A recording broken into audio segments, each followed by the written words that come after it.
Hello everyone, Michael here for Tactica Imperialis. Welcome to today's video. Today it's going to be a brand new series of Codex analysis where we're going to be taking a look at the cult Mechanicus. We had a look at Skitarii a few weeks, maybe a couple of months ago. You can check that out in the Adeptus Mechanicus playlist, which will be in the description, so you can see how the other half of the Adeptus Mechanicus works. But for now, we're going to be taking a look at the Tech Priest Dominus and their sort of mechanical servants, as opposed to the half machine that defines the Skitarii. In this episode, we're going to be taking a look at the army special rules, warlord traits, the relics, and the detachment, kind of like we do at the start of every Codex analysis series, just so you have an idea of what's going on with the army as a whole. In the next episode, we're going to do all of the units. Now, I thought Skitarii's 7 units was a little bit small. This one only has 1, 2, 3, 4, 5, 6. There are 6 units in this codex. And that, for all intents and purposes, is a sin. But hey, can't do anything about it. So there's 6 units, we're going to cover those in the next episode, and then in the final episode, we're going to do all of the formations, because as usual, there's a butt ton of them. And then we're going to do a special bonus episode at the end of all of that, where we look at the Adeptus Mechanicus as a whole. We combine Skitarii with Adeptus Mechanicus, with Cult Mechanicus. There is some synergy between the two, and we'll see how it all works. So let's get started, shall we? So first off, we have the army special rule, because everything else is a universal rule. It's called Canticles of the Omnissiah. At the start of each of your turns, you can choose one canticle from the list below. There are 6 of them. The effect of each one lasts until the start of your next turn. Unless stated otherwise, each canticle can only be used once per game. Furthermore, the strength of each canticle will vary according to the number of units performing it. At the start of your turn, add up the number of friendly units on the battlefield with this special rule. Basically, it's the number of Cult Mechanicus units in your army because they all have it. And apply the appropriate level of effect. Do not include units that are falling back. It says you do it at the start of your turn. I do not know if that is before or after reserves. Seeing as you haven't rallied units yet, it's obviously before the movement phase, so I think it comes before reserves. So bear that in mind as well. Once it has been activated, it remains at that level of effect until the beginning of your next turn, even if the number of units performing it changes during that turn. So let's say during your turn, you bring in 2 units of reserves, which would change the power level. Tough. If your opponent kills 3 units, which would knock the power level down, no problem. It doesn't change. So what are these canticles? Well, as I said, there are 6 of them. The first one is the incantation of the Iron Soul. Now, if you have 1 to 3 friendly canticle units that are not falling back on the board at the start of your turn, then all friendly units with that rule gain stubborn. This does also include the falling back units, which may help for rally checks, which is not bad. I mean, your leadership is generally quite good. Your dominance is a leadership 9, and most of your robots are leadership 8. I think your electro priests are leadership 9 as well. So there's a pretty high leadership across the army. It's definitely not stellar, like it's not leadership 10, but it's not bad either. If you have 4 to 7 friendly units with this rule on the battlefield at the start of your turn, friendly units with the Canticles of the Omnissiah special rule gain the Stubborn special rule, and they must re-roll all failed morale, fear, and pinning checks, making it even harder for units to get punished by their leadership, which is pretty good. If you have 8 or more, so you probably need to be playing quite a large game, because this is not a cheap army to field. Friendly units with Canticles gain Fearless, meaning they'll automatically rally if they're running away, and they'll be fearless until the start of your next turn, when you obviously cast this Canticle. It's a pretty good one. It's not over the top stellar, but it's pretty helpful, particularly if you're about to be charged by demons and you've got a decent amount on the board, because fear checks are annoying. If you expect to get battered in melee or at range, rerolling morale checks is helpful, even being fearless. Obviously, the effects get worse as the game goes on, because you'll have less units on the board triggering these effects, so you may want to think about that as well. The second canticle is the Litany of the Electromancer. This is all about close combat. It's basically like Super Hammer of Wrath is kind of how I think of it.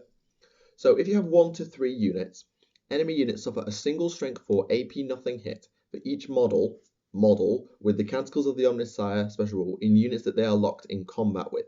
Not base contact, just in combat with. So if you've got a 10-man squad and 5 of them are in base contact, it's not the 5 dudes do a hit, it's all 10 do a hit. Resolved at initiative 10 of the fight subphase, so they will count the combat resolution as well, because it's resolved in the fight subphase. If you have 4 to 7 units, instead of it being a single strength 4 AP nothing hit, it's 2 per model in close combat, which is pretty good. So now a 5-man squad puts out 10 hits. Now this sounds extremely good, but the reason it's okay is because you don't have that many models per unit. I think the largest squad you can have is like 10. Oh, you can have 20. There are a couple of squads that can have 20. But on the whole, it's not going to do a huge amount of hits. But if you have 8 or more, then it's 3 hits, resolved at initiative 10 for each model in close combat on that enemy unit. So it does do a lot of damage. I think it's best against really light armored infantry, like Orc Boys, Tyranid Termagants, or Tyranid Gaunts generally. And sometimes if you've got a really small squad, just knocking an extra wound or 2 onto a Space Marine squad certainly can't hurt. You do need big squads to make it work, so if you're planning on making this one work particularly, you may want to consider the Electro Priest, who can have 20-man squads, as opposed to the Cataphren stuff, which can only have 10. No, 12. Oh, it can go up to 12. Okay, so it's actually a little bit better than I thought. I thought most stuff capped out at 10. I was wrong. So it's a pretty good Canticle, but you've got to time it right. And remember, if you don't put it on preemptively, there's a chance you get punished. So let's say you put this on, and your opponent, the turn your opponent's about to charge you, great, you get a zap hit, but then it's gone. If you put it on the turn you're about to charge, you get 2 rounds of zap hits. You've got to time it right, because if you time it too late and say, okay, I've now been charged, I should put this on for extra hits, you're only going to get 1 round. It's possible that a lot of your models have already been killed, so it's not as good. You've got to time this one. The third one is the Chant of the Remorseless Fist. Dudes are getting punched. So, if you have 1 to 3 units, friendliness with Canticle special rule, reroll fail to hit rolls of a 1 when making close combat attacks. So they basically get preferred enemy hit rolls in close combat. It's pretty good. It's not stellar because most of your stuff doesn't have loads of attacks, but you can have reasonable sized squads. If you have 4 to 7 friendly units with this rule, then friendly units with Canticles, the Omnissiah special rule, reroll fail to hit rolls of a 1 or a 2, so you get twice as many rerolls, which is pretty good. I mean, a lot of your stuff is weapon skill 3 or 4. Primarily, it looks like you've got a lot of weapon skill 3 knocking about. You've got a bit of weapon skill 4, but you're not going to be hitting on 3s all that often, so you're still not going to get perfect rerolls to hit. But it's pretty good. And finally, if you have 8+, then you reroll to hit in close combat, straight up, which is often going to be rerollable 4s in the majority of cases. I mean, some of your weapon skill 4 guys may hit on 3s to begin with, and so they don't need as many units to get the reroll of everything. But it's still pretty good, but bear in mind you don't have loads of attacks per guy, but you can have a reasonable amount of guys. So again, got to be timed. I think this is the one you put on after Electromancer. So you put Electromancer on, charge in, do 2 rounds of zaps, and then make your attacks count as your guys start disappearing. There's another one we can do, but we'll talk about that in a minute. The next one I think is one of the best. It's called Shroud Psalm, and it's all about staying alive. So you have 1 to 3 units, all friendly units with Canticles, gain stealth. 6+ cover save in the open, 5 up in a crater, 4 up behind a unit, 3 up in a ruin, and +1 to all of that if you go to ground. Pretty good. If you have 4 to 7, they're shrouded instead of stealth. So they have a 5+ cover save out in the open, 3+ cover save being behind a unit, 2 up cover in a ruin. This is excellent. And if you have 8+, then they have stealth and shrouded, which means that every single unit in your army, bare minimum, has a 4-up save, a 4-up cover save for a round. It's only going to work for 1 turn because it's going to go off in your turn and then last through your opponent's turn, so they're only going to have 1 turn of benefit rather than the 2 turns that a lot of these can give. Sort of like the close combat stuff, the zap stuff, the fearless stuff. This one only works over 1 turn, that being your opponent's that follows. But if you need to stay alive in the early game, let's say you're running at a Space Marine battle line or a guard line, it's pretty good just to have a 4+ cover save all the time. Of course, some weapons say high, primarily Tau if I'm honest, but it's pretty good nonetheless. The next one is Invocation of Machine Might. This is the other one that you can use as opposed to Chant of the Remorseless Fist, or maybe use it later, because this one is also about punching things in the face. So if you have 1 to 3 non-falling back friendly Canticle units, then they add +1 to their strength. Now most of your stuff is strength 3 or 4. I mean, your Dominuses and general tech priest stuff is strength 4, your priests are strength 3, your robots are strength 6, and your Cataphrons are strength 5. So this means you often go from wounding on 3s to wounding on 2s in some cases. In some cases it goes from wounding on 4s to wounding on 3s, or even 5s to 4s. It's pretty good. If you have 4 to 7 friendly units, they get +2 strength, which is pretty good because now everything is bare minimum strength 5. A lot of your stuff now is strength 7 or above, and your Castellan robots, are strength 8, allowing them to instant kill Space Marine characters. They don't have loads of attacks for it, but it's still a thing to bear in mind. And if you have 8+ friendly units with Canticles that are not falling back at the start of your turn, +3 to your strength. This means that your basic troops, your troops choices, your Cataphron Breachers and Destroyers are strength 8 and are one-shotting Marines for days. Your Tech Priest Dominus often wields a power axe. I think his base equipment is a power axe anyway. I'll check. Yeah, his base equipment is a power axe. So if he's striking at strength 8, he'll be striking at strength 9 even, which makes him really quite hitty. And even your Electro Priests, your basic sort of humans, are strength 6, which is pretty good. You're winning on 2s against almost everything. So that's pretty good, but you've got to time that again because you don't have loads of attacks. It's just about making them count. Finally, we have the Benediction of Omniscience. So this is sort of the counterpart to Chant of the Remorseless Fist because it works at range. So 1 to 3 units, you reroll hit rolls of 1 when making shooting attacks. Pretty good. I mean, your ballistic skill is often knocking around 3 or 4. 3, 4, 4, 3, 3, 3, 5. So yeah, that's not too bad. And you can see where this is going. You have 4 to 7 units, you reroll hit rolls of 1 or 2, which is not bad. It's actually really good because you've got some stuff that is ballistic skill 4, so that's basically twin linked. And 8+, you reroll all failed to hit rolls. So what you can see with the Canticles is they work better as the army gets bigger, which is something that maybe Skitarii's Doctriners don't do, because sometimes a huge army-wide buff on Skitarii, only certain units need it. Whereas this doesn't punish you too heavily. There is no punishment to these as opposed to the Skitarii Doctriners. They're just good. I think what you've got to do with these is just learn to time them so as you can use them correctly at the right time. So using Incantation when you really need it, using the Electromancer before you go into melee, using Chant of the Remorseless Fist or Invocation of Machine Might at the right time for vehicle popping or making your hits count. It's all things you've got to just learn. Next up, Warlord traits. So if you are a Cult Mechanicus Warlord, you can use this as opposed to the rulebook. So the first one, you get Eternal Warrior on your Warlord. Now your guy is toughness 4 with a 2-up save and a 5-up invuln. And 3 wounds, I think. It could be 2. I think it's 3 wounds. We'll cover him in the next episode. So your Tech Priest Dominus gets Eternal Warrior. Not stellar, but not bad either. He also has Feel No Pain. I think this is why it's important, because it means that against the high strength stuff, you still get your Feel No Pain on top of your invuln if you have Eternal Warrior. So it's pretty good. Number 2, Artificer Armament. 1 weapon carried by your Warlord becomes mastercrafted. Note this cannot be applied to a relic. So just pick a weapon. We'll cover the weapons next time. So you can just have a look at those and think, I have a 1 in 6 chance of making one of these mastercrafted, and then just think about which you want. 3, Masterwork Bionics. Your Warlord can reroll failed Feel No Pain rolls. Useless against anything that's strength 8 or above. But you basically, if you're taking an AP2 hit, like from a plasma gun, this basically means you can roll 3 dice, and if any of them is a 5-up, you're alive. It's pretty good. But as I said, strength 8 is quite prevalent, so there's a chance you won't get this one to use at all. Next up, Archaeotech Specialist. This is kind of terrible unless you're playing a certain game. When your Warlord or his unit discovers a mysterious objective, that's the catch. Instead of rolling to identify it, you can choose what it is instead for the rest of the game.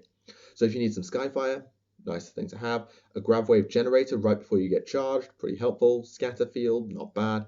Targeting Relay for some extra shooting stuff. It basically gives your unit a free mini Canticle. Pretty helpful. but you've got to be playing Mysterious Objective for this to work, otherwise you need to re-roll it. Number 5, inside the mind of the machine, you get Haywire in close combat. Now, as I said, you don't have loads of attacks, but you also have a lot of Mechatendril stuff. What are they actually officially called? Mechadendrites, sorry. And it only applies in close combat. So let me just have a look at these Mechadendrites, see how many attacks they give you. Just got to find them now.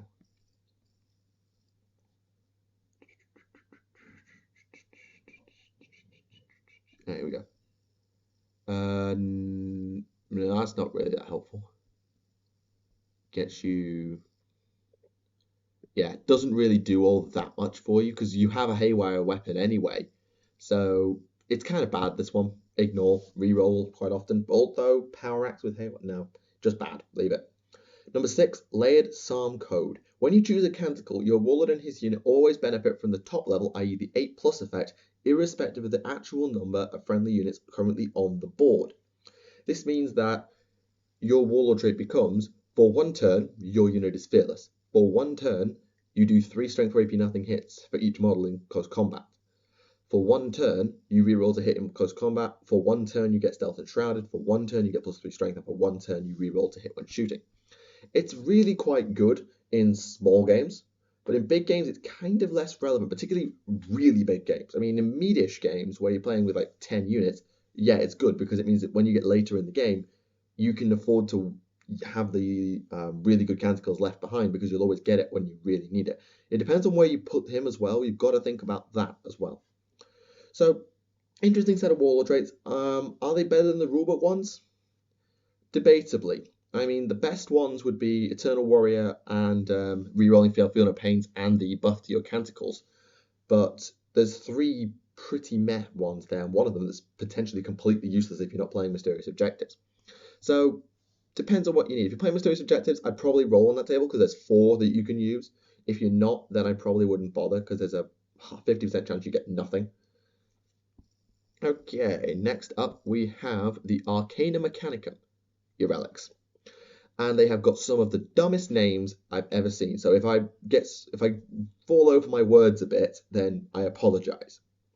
So the first one is called the Raiment of the Technomartyr, and it costs, because the weapon's listed at a different place, 15 points? Nope, 30 points. Oops. It costs 30 points, and what it does is, I'm assuming, some pretty funky stuff. It gives you a 2+ armor save, which you already have, so it's irrelevant. So it's 30 points for all ranged weapons carried by models with Cult Mechanicus or Skitarii in your unit have Cognis, which means that they snap fire at BS2 instead of 1, including on Overwatch.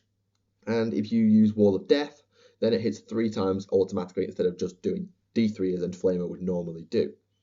So this is pretty good if you've got a unit that's mobile and has not assault guns. If you've got weapons that are heavy and your unit's relentless, then whatever. But if you've got heavy weapons and you're not relentless, this doubles the number of hits you get.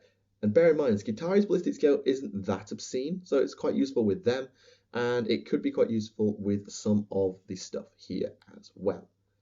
So not bad, but it's 30 points to do that, so you do need to get it on a good unit for it. You've got to think about that as we go through the units. Like, would this thing snap firing on BS2 be obscene? And if it is, then 30 points is worth it because a 2+ armor save is completely irrelevant as a relic. Next up is Anzion's Pseudo-Genitor. See what I mean about stupid names? Mechanicus. And this costs 15 points, and it's just a bunch of extra melee attacks at the end of the day.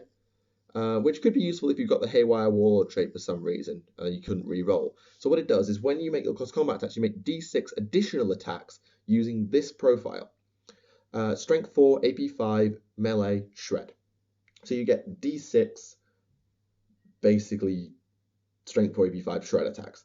It's not amazing, it's not horrible, but if you are running the Haywire Warlord trait, or you've got stuck with it for some reason, then D6 extra melee attacks with Haywire is pretty good. But note, this isn't buffed by the strength buff from the Canticles because it has a locked strength. It's not based on the user's strength characteristic. It's locked at strength 4. So it's pretty good, 15 points. I certainly can't argue with it that much, particularly against lightly armoured armies, or things with bad toughness, or both. Next up, we have the Mask of the Alpha Dominus. Now, most of mask things have been to do with leadership, although I don't know if it's going to be that good here. So it's, where is it? 15 points again. And let's see what it does. Here we go.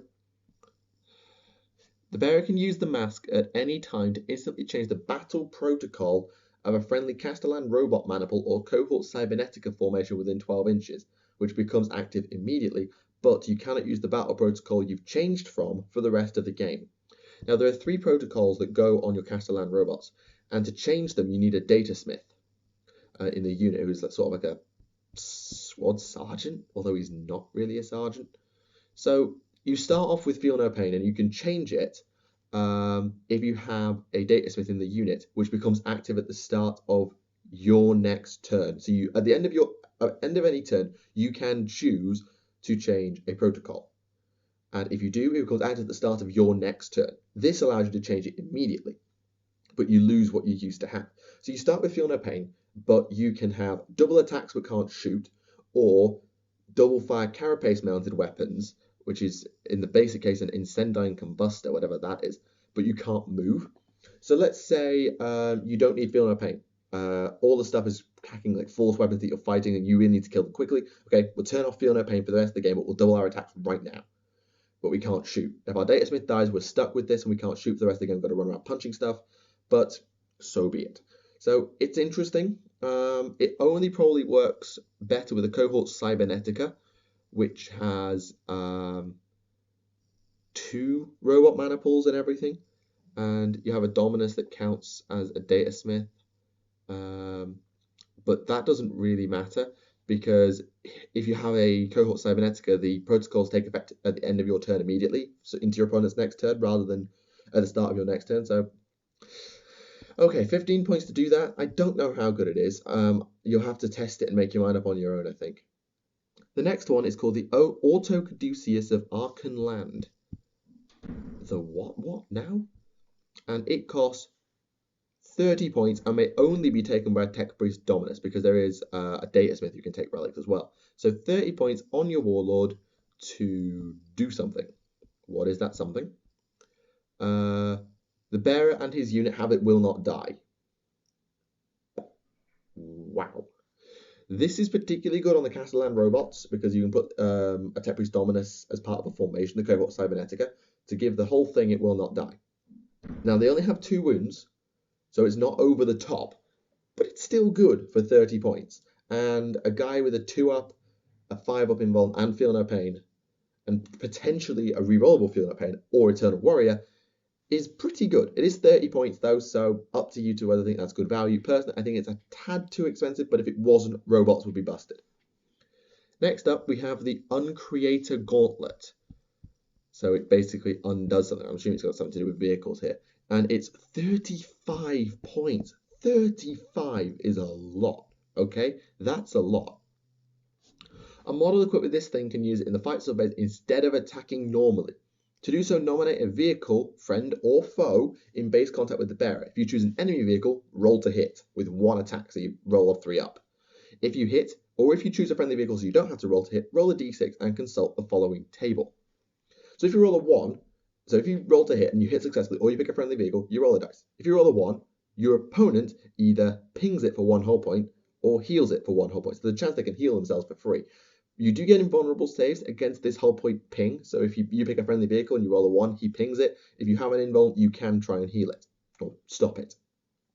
If you roll a 2 to 3, you choose whether to ping it for 1 or heal for 1, which is pretty good. Again, invulnerable saves are allowed. So if you're trying to ping that Defiler down or that Helldrake down, actually no, you'd have to be in base contact with a Helldrake. That doesn't happen. So yeah, it's interesting. Ping for 1, heal for 1.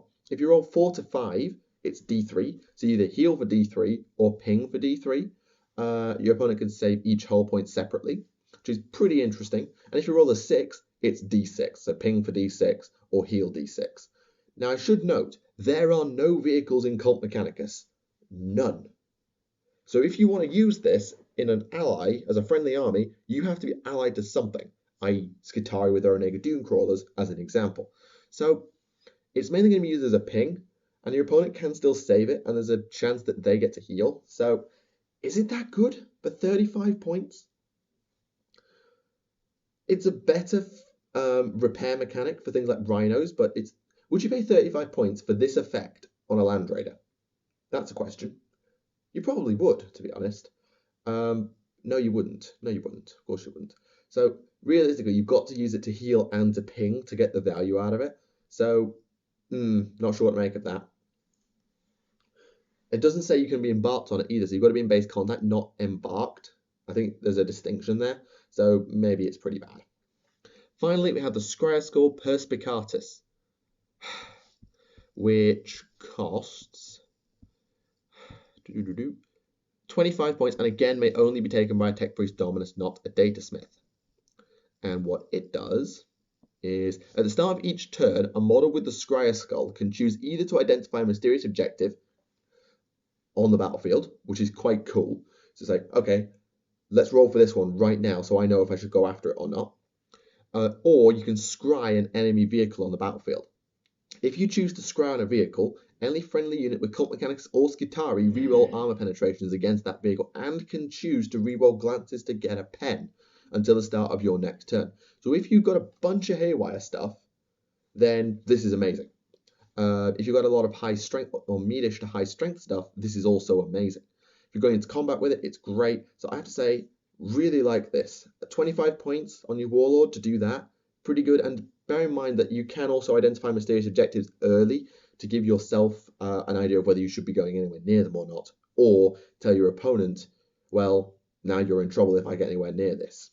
Interesting idea. I probably use it mostly for vehicles though, and 25 points to do that, not bad at all.